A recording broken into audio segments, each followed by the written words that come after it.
आज हम cell division के बारे में बात करेंगे। सेल डिवीज़न के बारे में हम लोग इसलिए बात कर रहे हैं क्योंकि सेल डिवीज़न को 11th क्लास के बच्चे और 12th क्लास के बच्चे तो आसानी से समझ पाते हैं, लेकिन जो 10th क्लास के बच्चे हैं उनको ये पता नहीं होता। इसके चलते जो उनके चैप्टर है हेरिडिटी एंड एवोल्यूशन, उसके अंदर कुछ दिक्कतें होती हैं। तो मेरी कोशिश ये होगी कि अगर वो 10th क्लास के बच्चे भी सेल डिवीज़न को अच्छे तरीके से समझते हैं तो वो हेरिडिटी एंड एवोल्यूशन को भी समझ सकते हैं कि ऑर्गेनिज्म में किस तरह से वेरिएशंस आते हैं। तो चलिए हम इसको डिटेल में पढ़ते हैं।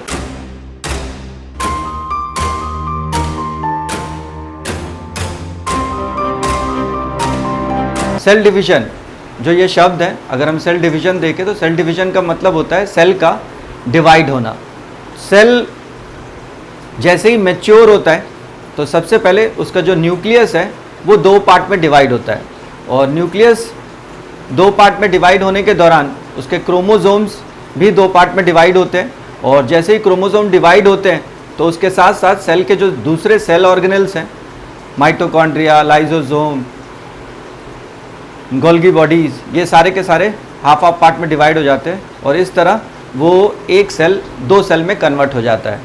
तो सेल डिवीज़न का मेन जो अर्थ है वो यही है कि सेल का दो पार्ट में डिवाइड होना। तो सेल जो डिवीज़न है वो दो तरह का है, एक माइटोसिस और एक मियोसिस। इसे अगर हम हिंदी में पढ़ें तो वो ज़्यादा बेहतर होगा। हिंदी में इसे कहते हैं माइटोसिस को समसूत्री विभाजन। देखिए हमने बोर्ड पे भी लिख रखा है, माइटोसिस मतलब समसूत्री विभाजन। समसूत्री, सम का मतलब समान, और जब भी हम सूत्र बोलते हैं इसका मतलब है क्रोमोसोम। तो ये सेल्फ एक्सप्लेनेटरी है कि जब भी माइटोसिस में सेल डिवीज़न होता है तो जो नंबर ऑफ क्रोमोसोम्स हैं वो इक्वल रहते हैं। कहाँ इक्वल रहेंगे? डॉटर सेल में। जब भी सेल डिवाइड होता है तो जो मैच्योर हुआ हुआ सेल है उसे हम मदर सेल कहते हैं, और जब सेल डिवाइड होने के बाद जो न्यू सेल बनते हैं उन्हें हम डॉटर सेल कहते हैं। तो कहते हैं कि माइटोसिस समसूत्री विभाजन है, that means number of chromosomes daughter cell में सेम रहते हैं। दूसरा जो हमने नाम लिखा है वो है मियोसिस।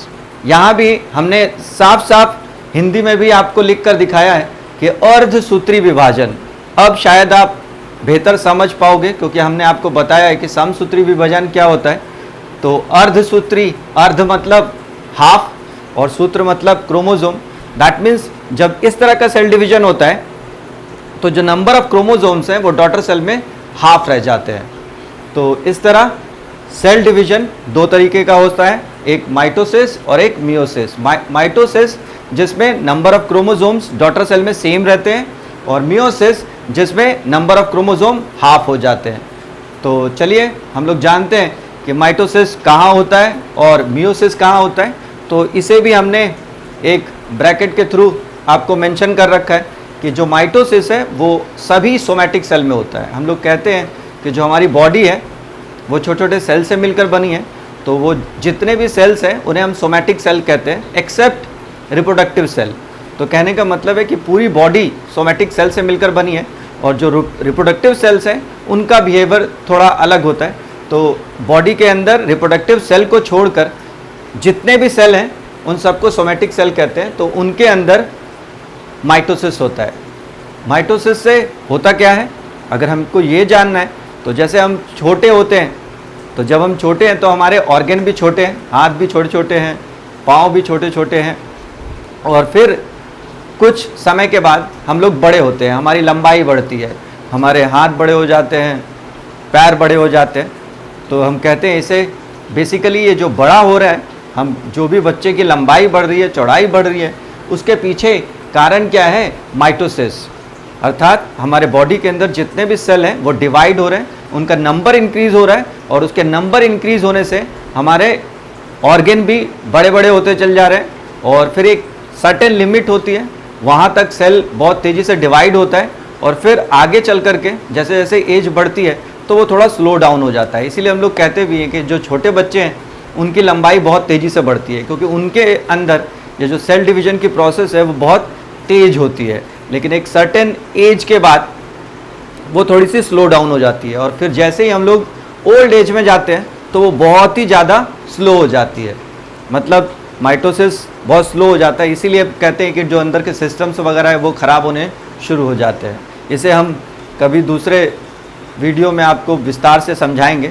आज चूँकि हम लोग सेल डिवीज़न की बात करेंगे तो हम माइटोसिस और मियोसिस की ही बात कर रहे हैं। तो पहली बात कि माइटोसिस कहने का अर्थ है कि जब ये एक इस तरह का सेल डिवीज़न है जिसमें नंबर ऑफ क्रोमोसोम्स सेम रहते हैं और ये बॉडी के अंदर जितने भी सोमैटिक सेल हैं उन सभी के अंदर ये प्रक्रिया होती है माइटोसिस।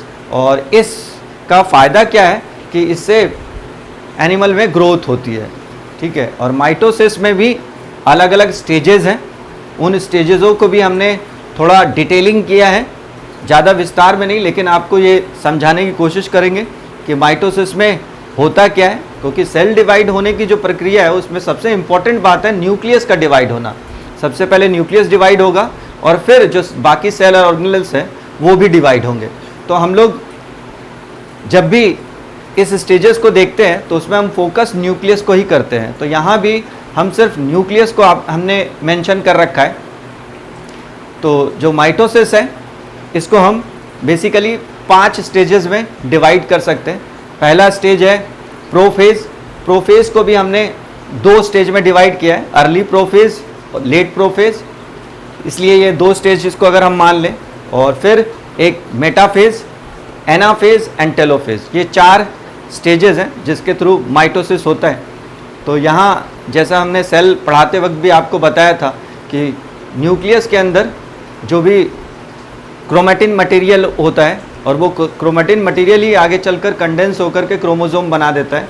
तो ये उसी स्टेज को दिखा रहा है कि जैसे ही सेल मैच्योर हो जाता है, अर्ली स्टेज आती है, जब वो प्रॉपर मैच्योर हो गया है तो उस स्टेज को अर्ली प्रोफेज कहते हैं। और उस स्टेज में जो क्रोमैटिन मटेरियल है वो कंडेंस हो जाता है और थ्रेड लाइक स्ट्रक्चर बना लेता है, जो हमने आपको पिक्चर के थ्रू फर्स्ट पिक्चर में दिखाया है। और साथ ही साथ जो सेंट्रोसोम है वो अपीयर हो जाता है। सेंट्रोसोम का काम क्या है कि वो क्रोमोसोम्स को डिवाइड करने में हेल्प करता है, या कह सकते हैं कि सेल डिवीजन में हेल्प करता है। लेट प्रोफेज आते आते ये जो थ्रेड लाइक स्ट्रक्चर है वो एक स्पिंडल शेप का स्ट्रक्चर बना लेता है। और मेटाफेज आने पर ये जो क्रोमोसोम्स है, पेयर्ड क्रोमोसोम्स है, उनमें डिवीजन हो जाता है। और एनाफेज में प्रॉपर दोनों अलग अलग तरफ जाने लग जाते हैं। और इस स्टेज पर आने पर जैसे ही टेलोफेज पे आते हैं तो सेल के जो दूसरे ऑपरेटर्स हैं, mitochondria, Golgi body, endoplasmic reticulum, ये सारे भी डिवाइड हो जाते हैं। और फिर एक सेल 2 डॉटर सेल में डिवाइड हो गया। तो ये बेसिकली माइटोसिस है। तो चलिए अब हम देखते हैं मियोसिस को। तो जैसा कि हमने आपको इंट्रोडक्शन में बताया कि मियोसिस जो है वो अर्धसूत्री विभाजन है, अर्थात जब भी मियोसिस सेल डिवीजन होता है तो नंबर ऑफ क्रोमोसोम्स हाफ हो जाते हैं। या दूसरे शब्दों में कहें तो जो भी मियोसिस के दौरान सेल फॉर्मेशन होता है उसे हम हैप्लॉइड सेल कहते हैं। और माइटोसिस से जो भी डॉटर सेल्स बनती है उसे डिप्लॉइड कहते हैं, क्योंकि उसमें नंबर ऑफ क्रोमोसोम सेम रहते हैं। और मियोसिस में नंबर ऑफ क्रोमोसोम हाफ हो जाते हैं, इसलिए उससे जो भी सेल बनता है उसे हम हैप्लॉइड सेल कहते हैं। तो सबसे पहले हम लोग देखते हैं कि मियोसिस कहाँ होता है। तो मियोसिस के बारे में भी हमने लिख रखा है कि ये सिर्फ रिप्रोडक्टिव सेल में होता है, साथ ही साथ गैमेट फॉर्मेशन में मदद करता है। यहाँ आप मियोसिस को 2 तरीके से समझ सकते हो। एक तो गैमेट फॉर्मेशन में किस तरह मियोसिस हेल्प करता है, दूसरा जब भी रिप्रोडक्शन होता है तो रिप्रोडक्शन के दौरान एक मेल गैमेट और फीमेल गैमेट जब फ्यूज होते हैं तो जाइगोट बनता है। और जब जाइगोट बनता है तो उसमें वेरिएशंस कैसे आते हैं, ये दोनों चीज़ें आप मियोसिस के थ्रू समझ सकते हो। मियोसिस का एक्चुअल जो प्रोसेस है, ये प्रोसेस 2 हिस्सों में डिवाइडेड है, जिसे हम एक पार्ट को मियोसिस 1 कहते हैं और दूसरे को मियोसिस 2। मियोसिस 1 एक लंबा प्रोसेस है, लेकिन जो मियोसिस 2 है वो एक्चुअली माइटोसिस ही है, इसलिए हम लोगों ने उससे मेंशन नहीं किया है। तो आप ये मान के चलो कि मियोसिस 1 ये पूरा है और मियोसिस 2 इज एक्चुअली माइटोसिस। तो मियोसिस में इंफॉर्मेशन कैसे एक्सचेंज होती है, मियोसिस में हमें ये जानना है कि एक्चुअली जो वेरिएशंस है वो कैसे आते हैं। तो वेरिएशन आने का कारण है कि जो भी क्रोमोसोम्स है उनके बीच में क्रॉसिंग ओवर होता है, और वो क्रॉसिंग ओवर के दौरान उनके जेनेटिक मटेरियल में एक्सचेंज होता है, और जेनेटिक मटेरियल में एक्सचेंज होने से वो एक new type of chromosome form करते हैं जिनके अंदर दोनों क्रोमोसोम्स की प्रॉपर्टीज रहती है। तो इस तरह एक नया क्रोमोसोम का फॉर्मेशन होना जो वेरिएशन कॉज करने में मदद करता है। तो ये किन स्टेजेस में होता है इसको हम थोड़ा डिटेल में देखेंगे। तो यहाँ हमने मियोसिस के डिफरेंट स्टेजेस को दिखाया है। मियोसिस का जो फर्स्ट स्टेज है मियोसिस 1, उसमें भी जो प्रोफेज है, प्रोफेज एक लंबी प्रोसेस है, तो उस प्रोफेज को प्रोफेज बिना कह करके अगर हम कहें प्रोफेज 1, क्योंकि मियोसिस 2 में भी प्रोफेज आएगी, उसे हम प्रोफेज 2 कहेंगे। तो प्रोफेज 1 में भी डिफरेंट स्टेप्स हैं। जो पहला स्टेप्स है इसे कहते हैं लिप्टोटेनी, जाइगोटेनी, पाइकाटेनी, देन डिप्लोटेनी, डाइकानीसिस, और उसके बाद मेटाफेज, जैसा हमने वहाँ भी देखा था, मेटाफेज 1, एनाफेज 1 एंड टेलोफेज 1, और इसके बाद दोबारा से मियोसिस 2 होगा और वहाँ फिर से वो स्टेजेस आएंगी, prophase, metaphase, anaphase and telophase. तो जो हम बार बार कह रहे हैं कि इंफॉर्मेशन का एक्सचेंज होना, क्रॉसिंग ओवर, वो इस स्टेज में होता है, पाइकाटेनी स्टेज में होता है। अगर आप इसे देखो तो आप सही तरीके से समझ सकते हो कि दो टाइप ऑफ क्रोमोसोम्स है। एक को हमने ब्लैंक छोड़ा है, दूसरे को हमने ग्रीन कलर से दिखाया है। तो ये दो डिफरेंट क्रोमोसोम्स हैं। तो सबसे पहले लिप्टोटेनी के बाद जाइगाटेनी, और जैसे ही पाइकाटेनी स्टेज पे आते हैं तो वो जो क्रोमोसोम्स है वो पेयर में आ जाते हैं। ये इंडिविजुअल थे, सिंगल थे, अब ये पेयर में आ गए, और यहीं पे इनके बीच में इंफॉर्मेशन एक्सचेंज होता है जब ये क्रोमोसोम एक दूसरे के ऊपर ओवरलैप करते हैं, जैसा हमने यहाँ पे दिखाया है। आगे चल के डिप्लोटेनी में एक्सचेंज ऑफ इंफॉर्मेशन होती है, डाइकानेसिस है, और देन इसे हम समझ सकते हैं कि जब मेटाफेज 1, एनाफेज 1 और टेलोफेज के स्टेज में आते हैं तो क्रोमोसोम्स में कितने वेरिएशंस आ गए। ये पहली स्टेज में दोनों क्रोमोसोम डिफरेंट थे, लेकिन अब जो क्रोमोसोम बने आप उसको देख करके पता लगा सकते हो कि कितना वेरिएशंस आया। अब अगर हम लोग बात करें रिप्रोडक्शन वाले टॉपिक में मियोसिस किस तरह से काम करता है, तो उसे भी हम लोगों ने एक फ्लो चार्ट के थ्रू आपको समझाने की कोशिश की है कि जब भी रिप्रोडक्शन होता है तो रिप्रोडक्शन के दौरान मेल से एक गैमेट आता है और फीमेल से एक गैमेट आता है।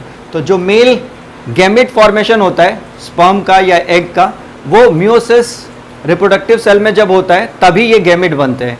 और जब ये गैमेट, दोनों गैमेट, एक गैमेट से 23 क्रोमोसोम्स, दूसरे गैमेट से 23 क्रोमोसोम मिलते हैं, तो वो मिल करके जब जाइगोट बनाते हैं तो जाइगोट से एक नया इंडिविजुअल बनता है, या जिसे हम कहते हैं एक नया ऑफ स्प्रिंग बनता है। और उस ऑफ स्प्रिंग में दोनों पेरेंट के ट्रेट्स रहते हैं। तो वो दोनों पेरेंट के जो ट्रेट्स का पाया जाना वो मियोसिस के स्टेज वाली ही घटना है, जिसके कारण इंफॉर्मेशन एक्सचेंज हुआ है और एक न्यू थ्रेड ऑफ क्रोमोसोम्स बने हैं जिनके अंदर दोनों पेरेंट के ट्रेट्स हैं।